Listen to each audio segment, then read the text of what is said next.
Hey everyone, you're watching Kickback and Chat at Home with Amber Pickens. I'm super excited today because I am joined by my dog, Broadway, and we're gonna get some dog grooming tips while living under quarantine. I'll be chatting with groomer extraordinaire and owner of the Bark Shoppe in New York City. Please welcome Melissa Mitchner.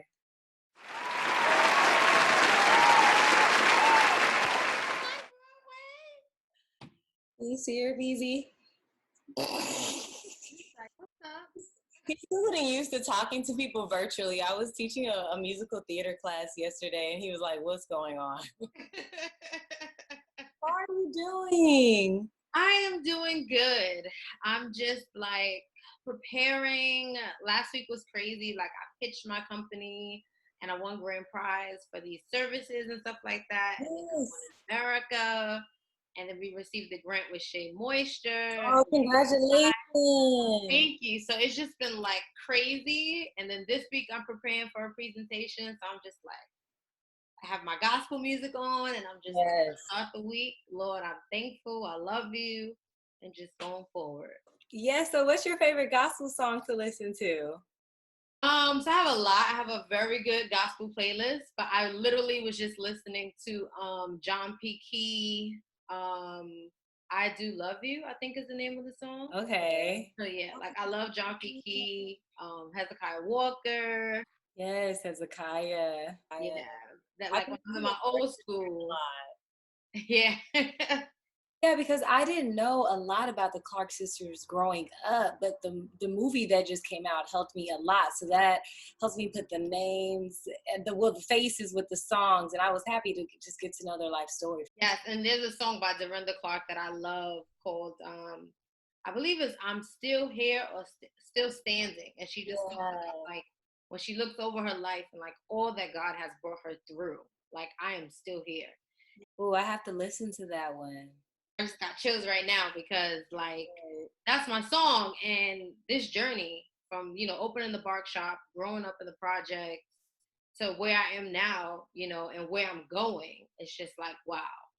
So yeah.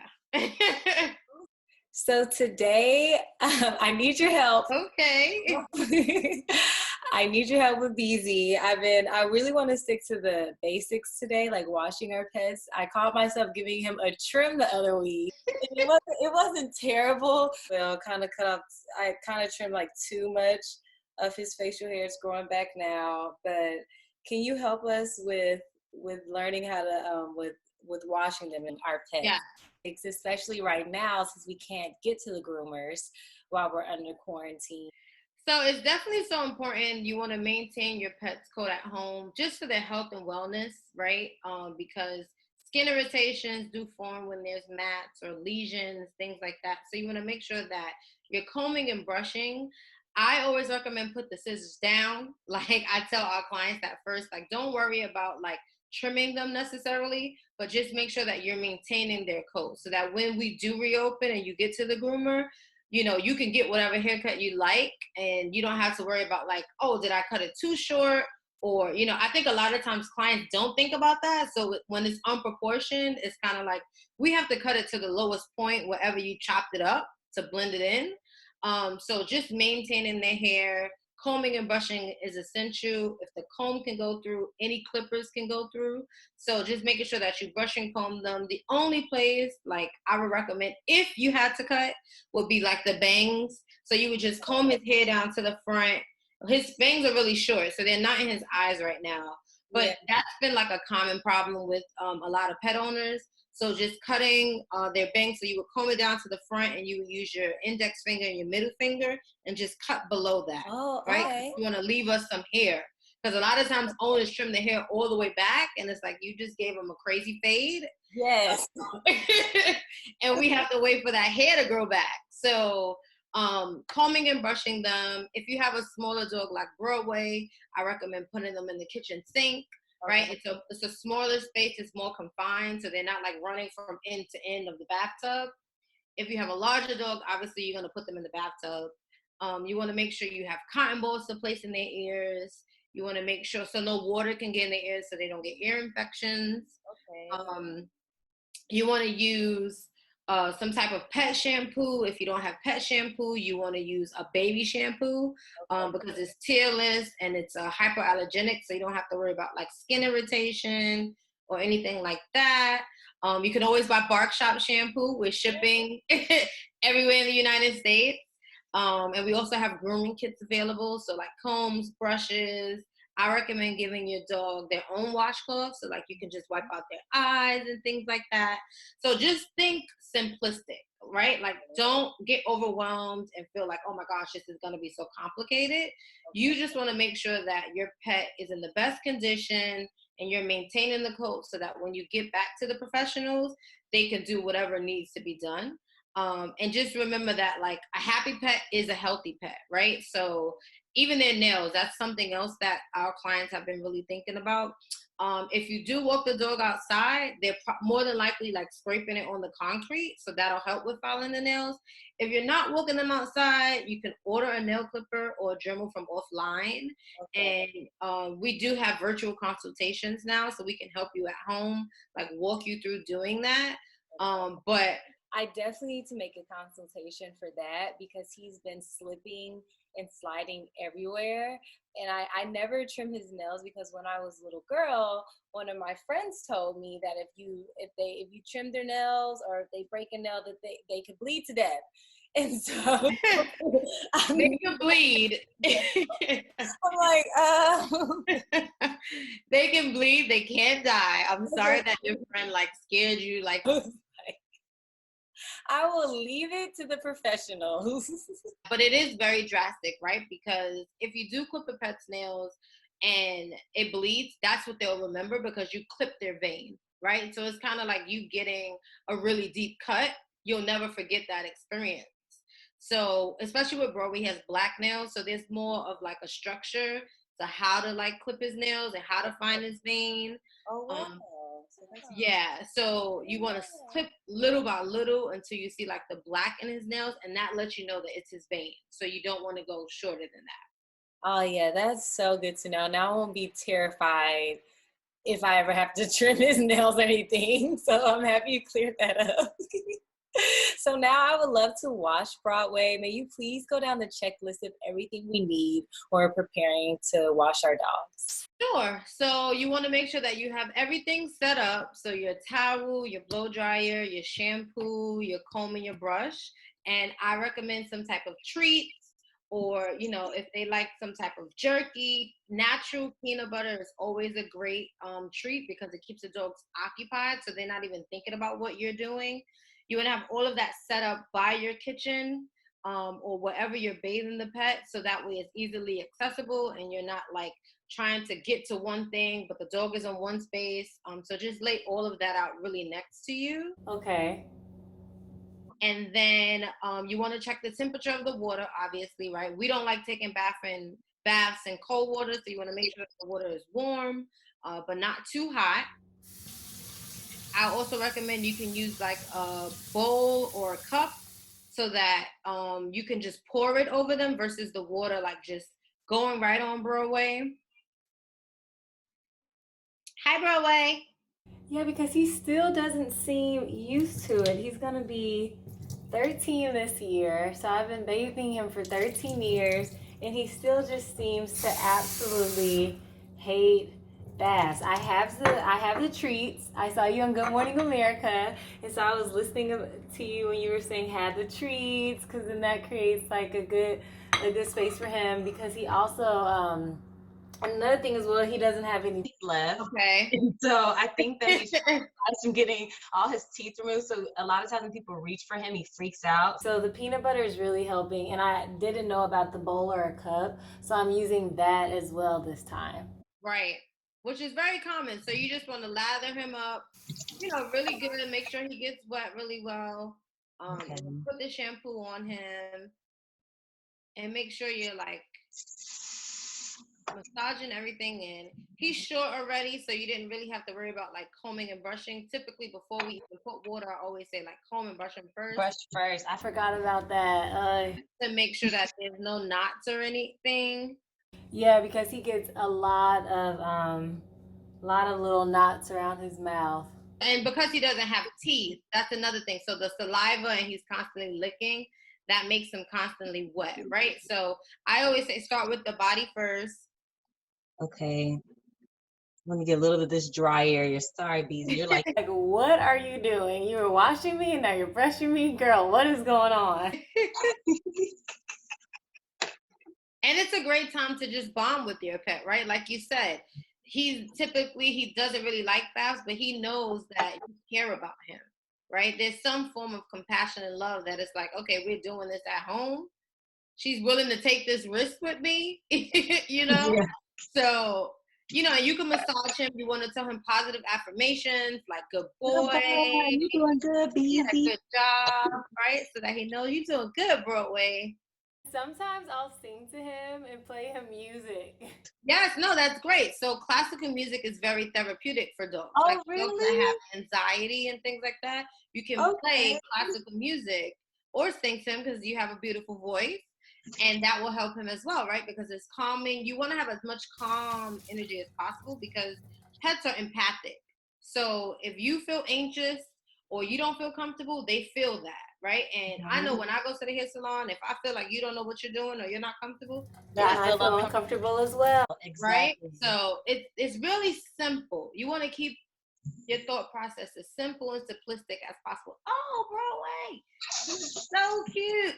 Yeah, he's doing much better. Usually he's trying to get away. But you see, like you're in a smaller space, your energy is good, you're laughing, you feel comfortable, you're confident. I'm walking you through. You're telling him positive affirmations. So you want to make this transition as smooth as possible. Rinse all that soap out really, really well. And you're probably gonna rinse him about 2 to 3 times just to make sure all the soap is out. Okay. Um, you want to sniff him because if he was smelling like dog and I was like, okay, you're smelling good. Typically, you can do a bath with 1 to 2 baths, like 1 to 2 times, and Okay. 3 times if they're like excessively dirty. But because remember, you're at home, you want to make this experience as good, calm, and great as possible so that when he does this again, he's like, oh, okay, it wasn't that bad the first time. So I can do it again versus like, because he's really calm. He's letting you do everything right Yeah, I'm shocked. now. Little grumpy old man. He gets grumpier every year. And he's a senior dog. So typically, because we have a lot of senior dog clients, you want to make sure that we make them as comfortable as possible, but you want to move as fast as possible because that Okay. window of their joints getting stiff or them getting aggravated is very quick. Oh, okay. Yeah, so you want to do as less manipulation as possible with grooming, but really focusing on what he needs, get him in and out, no pressure, but I'm just letting you know and like informing everyone that's listening, like certain things, certain guidelines that we do for a puppy or a younger dog, we wouldn't have those guidelines for a senior dog. Because a senior dog, they are at higher risk of injuries and you can't do as much manipulation because just like when we get older you get arthritis, inflammation, things happen. So pets are typically just like us for better Mm-hmm. forms. That's so great to know. How long have you been a groomer? So I've been grooming for 8 years. I have typically now just really started focusing on like growing the company and growing more into my CEO role, right? Like Yes. Bark Shop to the world. So how do I grow this company but still be connected to my company? I think that's really important because I have a vision and I want to ensure that our vision and our purpose is fulfilled. So I know a lot of times in business, companies grow and founders kind of lose their way and like what was their vision and purpose. But for me, I'm stepping into more of a CEO role, relying more on my team, letting them make decisions. But Bark Shop to the world, Bark Shop to everywhere, and just really creating a platform for people of color in the industry in particular, because I represent less than 4% of ownership in the industry. But when you look in our industry, minorities and particularly, women of color, we're doing the work, but we're not owners in the industry. So I'm really passionate about that, and I'm passionate about, attracting the youth and the next generation to the industry because it's just something that we're not aware of, right? The opportunities that are within this field, and maybe you cannot be a vet, but you could be a dog walker. You could be a pet handler. You could be a dog groomer. So I really want to emphasize and stress that, right? Because I didn't know anything about pets 8 years ago. I never grew up with a pet. I never had a pet. I never thought that this was something that I would be doing, but I saw it on reality TV. And within 90 days, I just jumped in and I was like, we're going to do this. And when everybody thought I was crazy, 8 years later, I'm on Good Morning America as a pet expert. Right, because I was gonna ask you what made you want to be a pet groomer, what made you want to start that business. So it was a reality show that you saw that Yeah, inspired. so I have over 8 years experience working at Best Buy in supply chain and human resources, and they had did a reorg and they let me go. Well, I decided to leave, and I said, well, I'm gonna just take the severance package and go back to school. I am a TV junkie. That's kind of like my therapy. So I was watching this reality show called Chicago-licious, and it was a hairstylist in Chicago, and it was an episode. Oh yeah, I remember Chicago-licious. Yes. So a lot of people are like, "What show is that?" And there was an episode where this woman was saying like where she took her pet, how much she loved it, and a light bulb automatically went off, and it was like Harlem needs that, right? And the community was changing, and I thought about like I used to do everything outside of my neighborhood. I would go to the Upper East Side, Upper West Side, Midtown, and I was like, we need this in our community. I want to show like we could be professional, right? Like I've only worked at one company prior to opening my business, so I learned about professionalism, customer service, and I'm like, we could do it. Like I could create a Black business that is the standard of what service looks like in our community.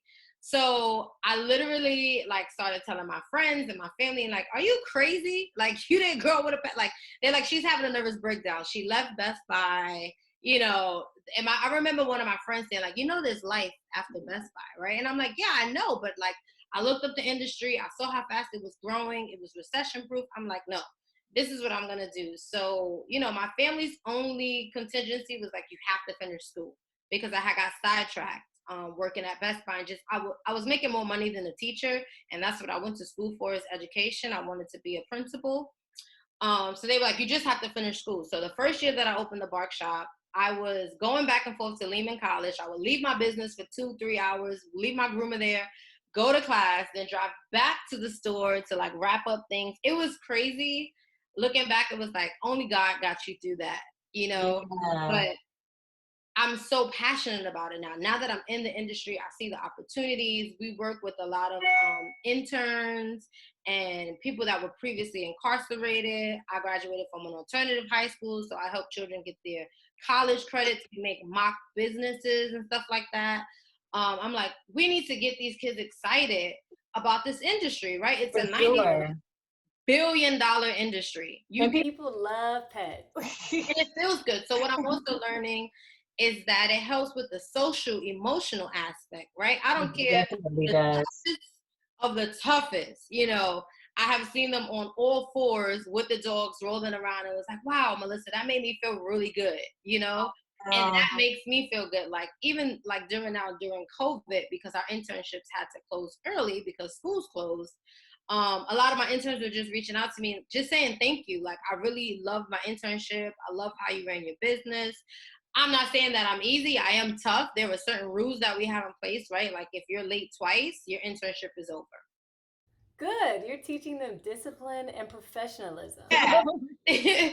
We want to teach that professionalism from the gate, and I hold everybody to that standard. I haven't been late to my business. This store has never not opened on time. So I don't expect anybody else to show up here late. And things like that. I think because I'm so close in age, I'm 33, so I'm not that far removed, right? They kind of see me like as cool, but like, all right, she's not playing. Yes. Because we need that. And I always let them know like the world needs you, but the world is also looking at you as being prepared when you step out that door, right? And Exactly. hold your hand once you get a job and say, this is how things are going to be. They're going to show you to based on what their company needs are, but they expect for you the bare minimum is to show up on time. Exactly. So, a lot of my interns are like, oh, she's tough, and I don't care how great you are. That's the standard that I hold everybody to, and I'm very clear that. When we do our interviews, I'm like, these are my standards, and I want to make sure that you can come to those terms, and then They're like, yeah. And then I'm like, okay, let's have a conversation. You know, what's happening? And I'm like, I live in New York, so I've took the train. There's nothing that you can tell me that hasn't happened to me. So where is Exactly. the breakdown, right? But it's tough love, and it's definitely love that has gotten me to this point. And I also think that I want them to know that I see them, because a lot of our young adults, they're living in different circumstances than when I was growing up. I've had interns that were on their own living in shelters.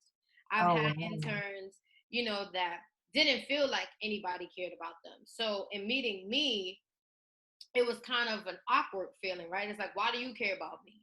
And then by the end of the internship, I'm like, well, you're Bark Shoppe family, and you know my standards, and you know that when you leave here, what I'm expecting of you, right? Like great things. We strive for excellence, period.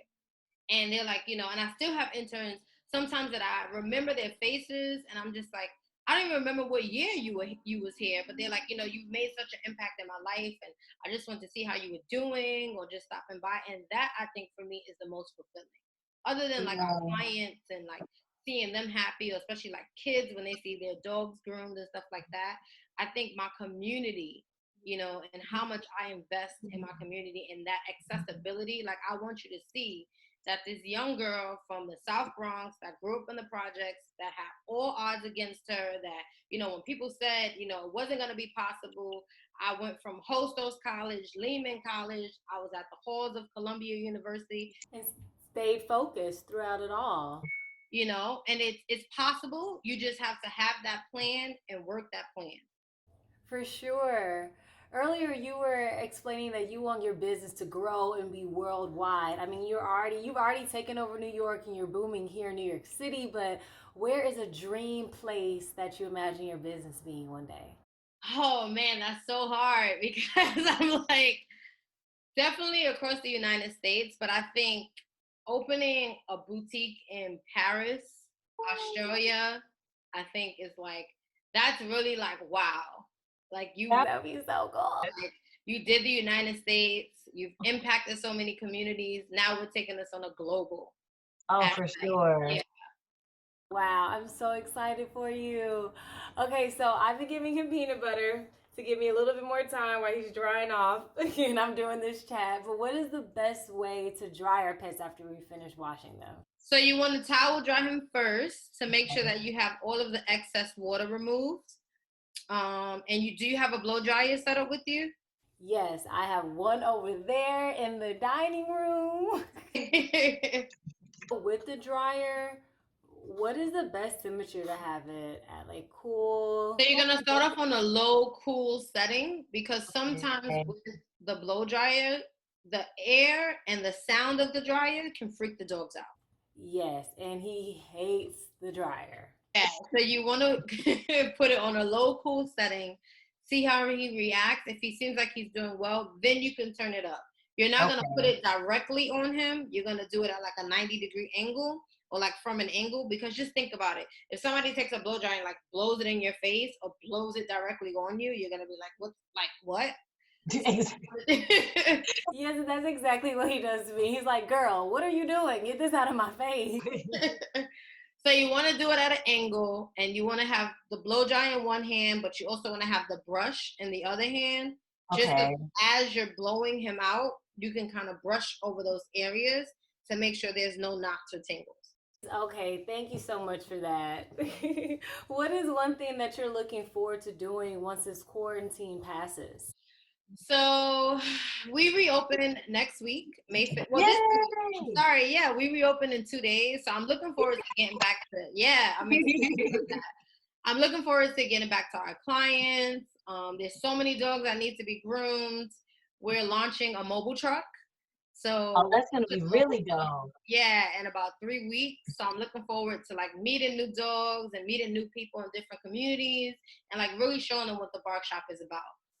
I'm so excited for you and what you're doing with your business and how you're helping the community. I mean, this has been such an amazing chat. Thank you so much. Thank you. Can you please share how everyone can contact the Bark Shoppe?